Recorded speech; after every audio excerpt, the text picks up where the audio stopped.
अपने पसंदीदा शो के फुल एपिसोड देखने के लिए अभी डाउनलोड करें दंगल प्ले ऐप।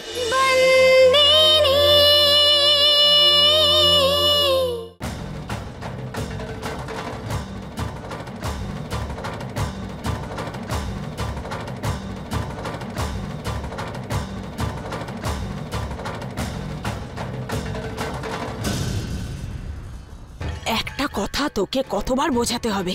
হ্যাঁ, এই রকম সাজগোজ করে এসব লোকের সামনে তুই কি আমাদের মাথা হেট করে দিতে চাস? আরে যা না, গিয়ে বদলা এগুলো। যা বেরো।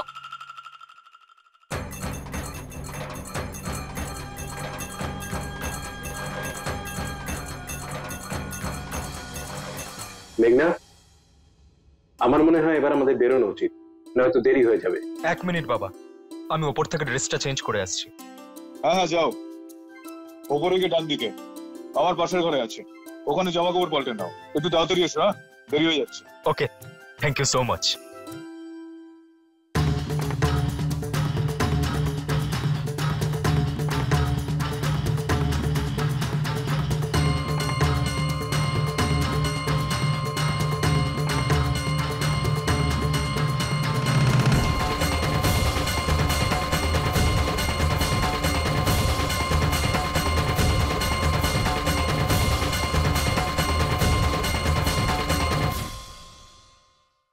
কিছুক্ষণের মধ্যেই ওরা বেরিয়ে যাবে, আর ওরা বেরিয়ে যাওয়ার আগেই আমাকে মৌলিক দাদাকে ওনার সাথে দেখা করাতেই হবে। এখনো আসছে না?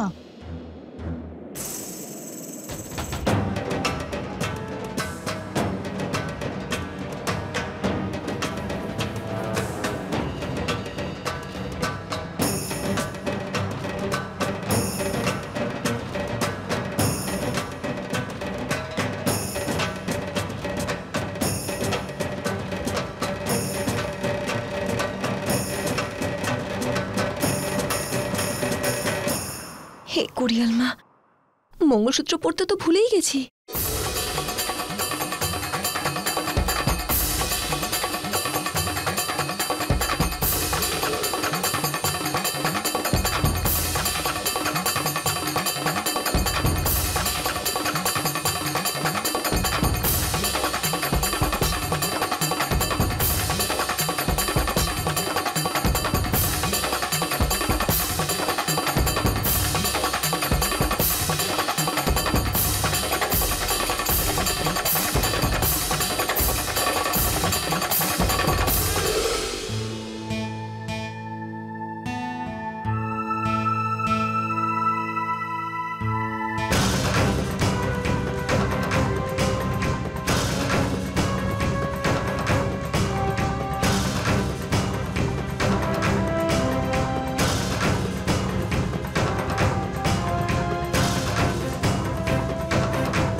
এই তো এসে গেছে।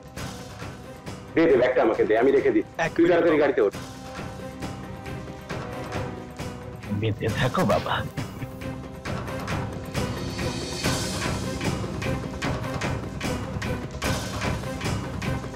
বেঁচে থাকো বাবা, বেঁচে থাকো।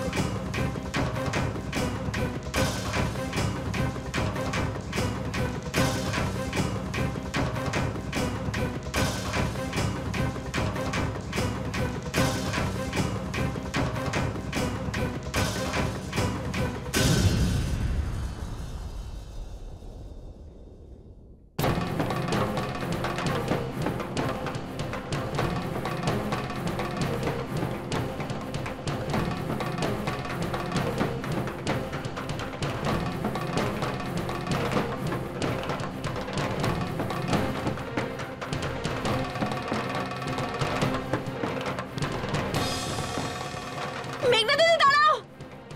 মেঘনা দিদি! মেঘনা দিদি দাঁড়াও! মেঘনা দিদি! মেঘনা দিদি, আমার কথাটা তো শোনো। হে কোরিয়াল মা, এবার মৌলিক দাদার সাথে দেখা করাবো কি করে?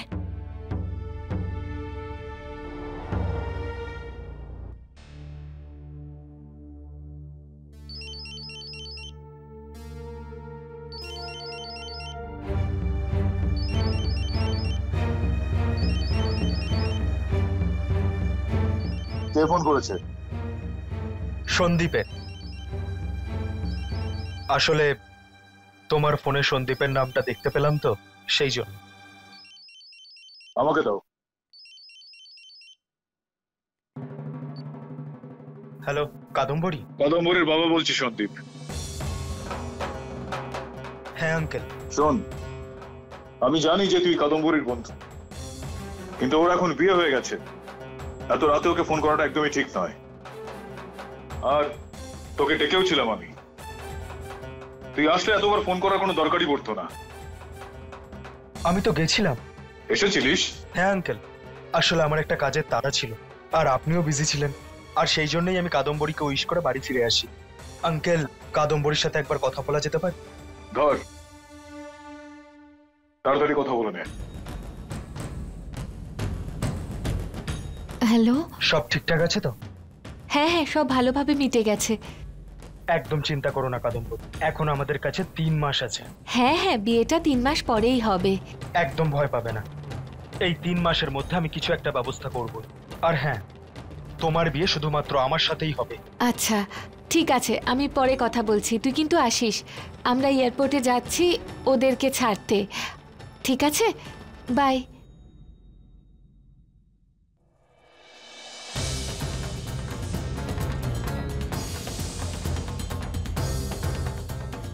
দেখা হয়েছে তোমার জামাইবাবু আর ওর সাথে? না মৌলিক দাদা, কিছু বলার আগেই ওরা সবাই যে চলে গেল। ওরা সুরাটে গেছে, বিমানবন্দরে। আমাকে ক্ষমা করে দিও মৌলিক দাদা, আমি অনেক চেষ্টা করলাম, কিন্তু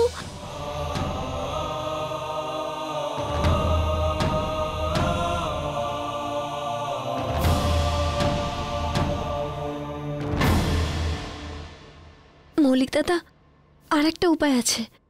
তুমি কাদম্বরী দিদির সাথে দেখা করতে পারো।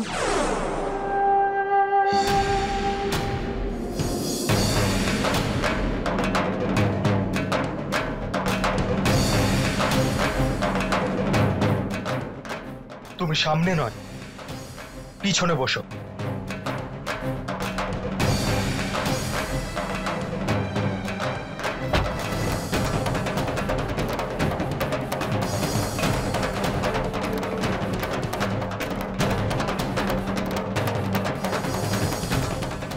আসতে চালাও মৌলিক দাদা। আমাকে শিখিও না, যদি আস্তে গাড়ি চালাই তাহলে সময় মতো ওখানে পৌঁছতে পারবো না, আর এয়ারপোর্ট থেকে জামাইবাবুর ফ্লাইটটা চলে যাবে।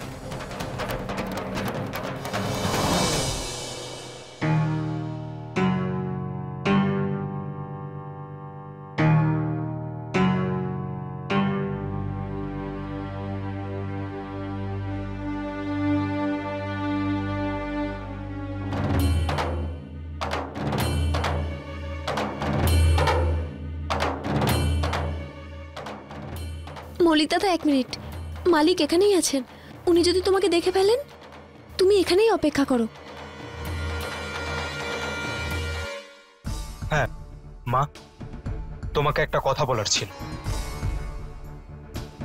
প্লিজ। চল।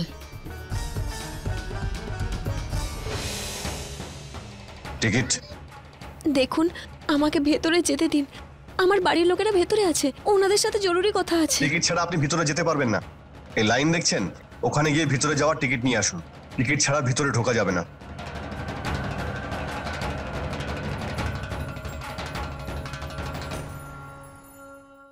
মা, আমি তোমার ছেলে, তোমার কথা শুনবো না তা হয় না, তাই এনগেজমেন্ট করতেও রাজি হয়ে গেলাম, আর বিয়েও করব। তুমি এটা কাদম্বরীকে বলে দিয়েছো তাই না, যে আমি অন্য কাউকে ভালোবাসি? আর আজ পর্যন্ত আমি তাকে ভুলতে পারি। একটা মেয়ের জীবনের ব্যাপার এটা, যে আমার সাথে বিয়ে করতে যাচ্ছে। মা, আমি কাদম্বরীর ব্যাপারে বেশি কিছু জানি, শুধু এটুকু জানি যে ও নিজের বাবা মার পছন্দ করা ছেলেকে বিয়ে করতে এক কথায় রাজি হয়েছে, কোনো শর্ত ছাড়াই। আমার এটা মনে হয় যে আমার ব্যাপারে সবকিছু জানা উচিত। আমি এটা বলছি না যে বিয়ের পরে আমি অন্য কাউকে ভালোবাসবো বা ওকে আমি পুরো সময় দেব না, কিন্তু ওই মেয়েটাকে আমার মন থেকে একেবারে মুছে ফেলা হয়তো আমার পক্ষে সম্ভব নয়।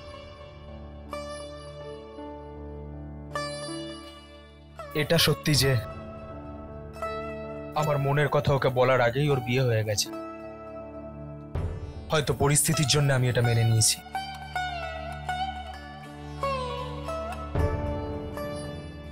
কিন্তু মনের এই কথাটা মেনে নিতে অনেক সময় লাগবে। সেই সময়টা কি কাদম্বরী আমাকে দিতে পারবে? এটা জানা খুবই প্রয়োজনীয়।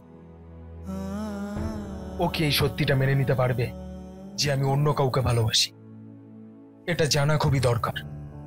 তোমাকে কাদম্বরীর সাথে কথা বলতে হবে। শোন ডুগু, যদি তুই চাস যে কাদম্বরকে আমি সব কথা বলে দিই তাহলে সেটাই হবে, কিন্তু আমার মনে হয় না এসব কথা ওকে জানানো উচিত। বোঝার চেষ্টা কর।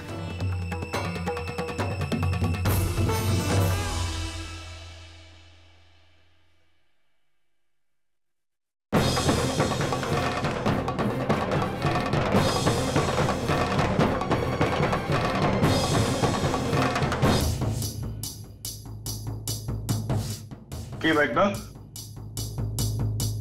আবার কি করলো তোর বন্ধু? আমি যখন হিরেনের কথা তোর কাছে লুকিয়েছিলাম খারাপ লেগেছিল না? আর এত বড় কথা তুই আমার কাছে লোকালি?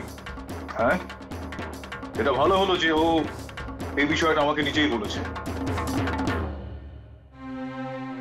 সেই দিন যখন আমরা ওই এয়ারপোর্ট থেকে আসছিলাম, কোরিয়ান মা ওই কুয়োর কাছে যে রাস্তাটা পড়ে,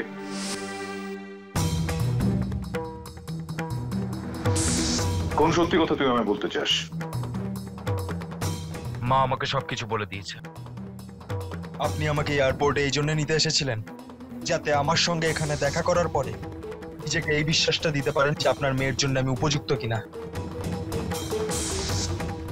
আপনি নিজেকে সান্ত্বনা দেওয়ার আগে আমি আপনাকে একটা সত্যি কথা বলে নিজের মনকে সান্ত্বনা দিতে চাই। বল না, আমি শুনছি তো। আমি একটা মেয়েকে ভালোবাসতাম। এটা ঠিক আমরা দুজনে এক হতে পারি। এক হওয়া তো দূরের কথা, আমি তোকে এটাই বলতে পারিনি যে ওকে আমি কতটা ভালোবাসি, কারণ তার আগেই ওর বিয়ে হয়ে যায়। হয়তো এটা একতরফা ভালোবাসা ছিল, কিন্তু আপনার থেকে এই কথাটা লুকোতেও পারলাম না, কারণ মা আমাকে এটা শিখিয়েছে। আসলে যে কোনো সম্পর্ক সত্য দিয়ে শুরু হয়। ঈশ্বরের কাছে আমার একটাই প্রার্থনা, যাতে আপনাকে সত্যিটা বলতে পারি। তা আপনিই বলুন, আপনি কি আপনার মেয়ের জন্য এরকম একটা ছেলে পছন্দ করবেন যে কিনা আগে অন্য কাউকে ভালোবাসতো?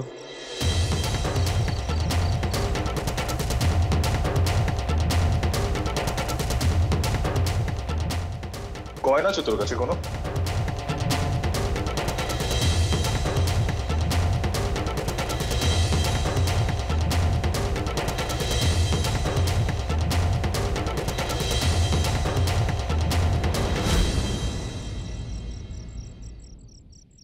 কি চাইলেন আপনি? চাইনি রে, আমি দিলাম। ধন্যবাদ জানালাম এই কোরিয়ান মাকে, কারণ আমার কন্যার জন্য আমি ঠিক যেরকম বর চাইতাম ঠিক সেরকমটাই আমি পেয়েছি। এবার তুই আমায় বল, বিয়ে করার জন্য তুই এখন তৈরি তো? আর যদি না বলি তাহলে? আমার নাম হলো ধর্মরাজ মাহিয়াবংশী।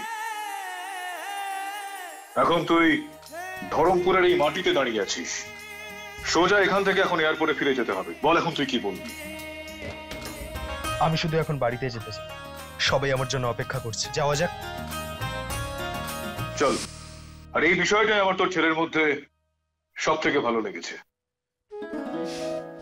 ও ভালোবেসেছিল, তাতে মেয়েটাকে পাক বা না পাক, যা ওর মনে ছিল সেই সত্যি কথাগুলোই ও বলেছে। ও মানুষটা খুব ভালো, আর আমার ধারণা ও ভালো জামাইও হবে। পারবি তো?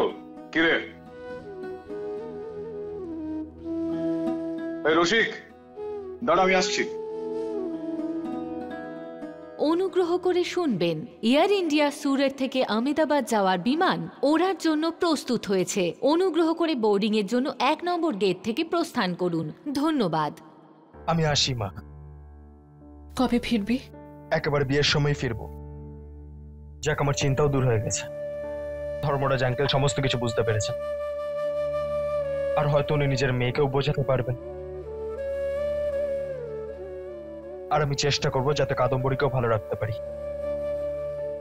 কিন্তু এই মেয়েটাকে ভুলে যাওয়া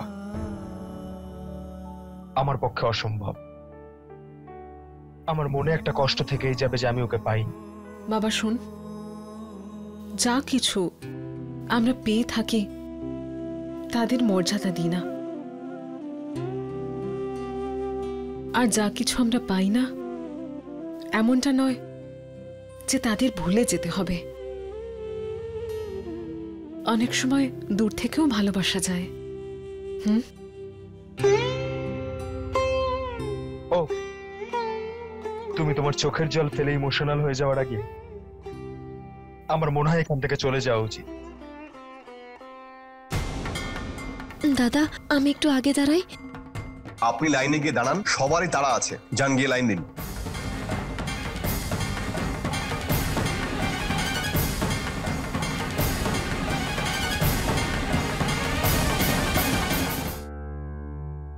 সব সত্যি বলতে পারলাম না আমি, না তো মাকে, না ধর্মরাজ আঙ্কেলকে।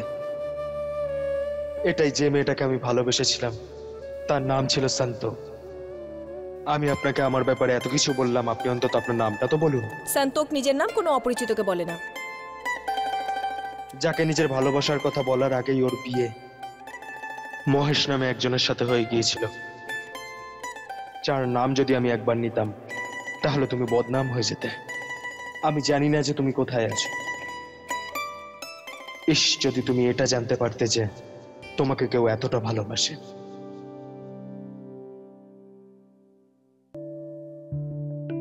কিন্তু এখানে এসে আমার ভালো লাগলো, মনে হলো যে আমি আবার সেখানে ফিরে এসেছি, যাকে আমি কখনো নিজের করতে চেয়েছিলাম। ভাগ্যের ফের তো দেখো, সেই গ্রামেই আমার বিয়ের সম্বন্ধ ঠিক হলো, যেখানে তুমি থাকতে। আজ আমি আবার সেখানেই ফিরে এসেছি, যেই হাওয়াতে তুমি কখনো নিঃশ্বাস নিতে। আজ আমি ঠিক সেই একই অনুভূতি পেলাম। সেই মাটি, সেই ক্ষেত, আর সেই সাধারণ মানুষজন। আর এসবের মাঝে আমি শুধু একজনকে মিস করছিলাম, সেটা হলো তুমি।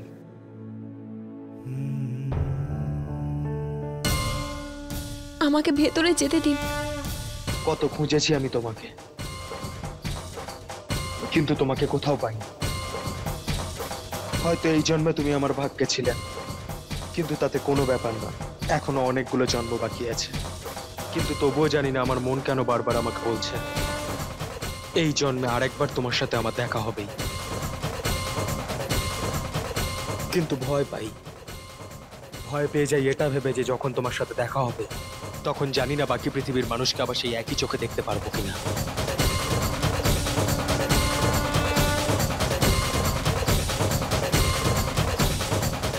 फुल एपिसोड देखने के लिए अभी डाउनलोड करें दंगल प्ले ऐप।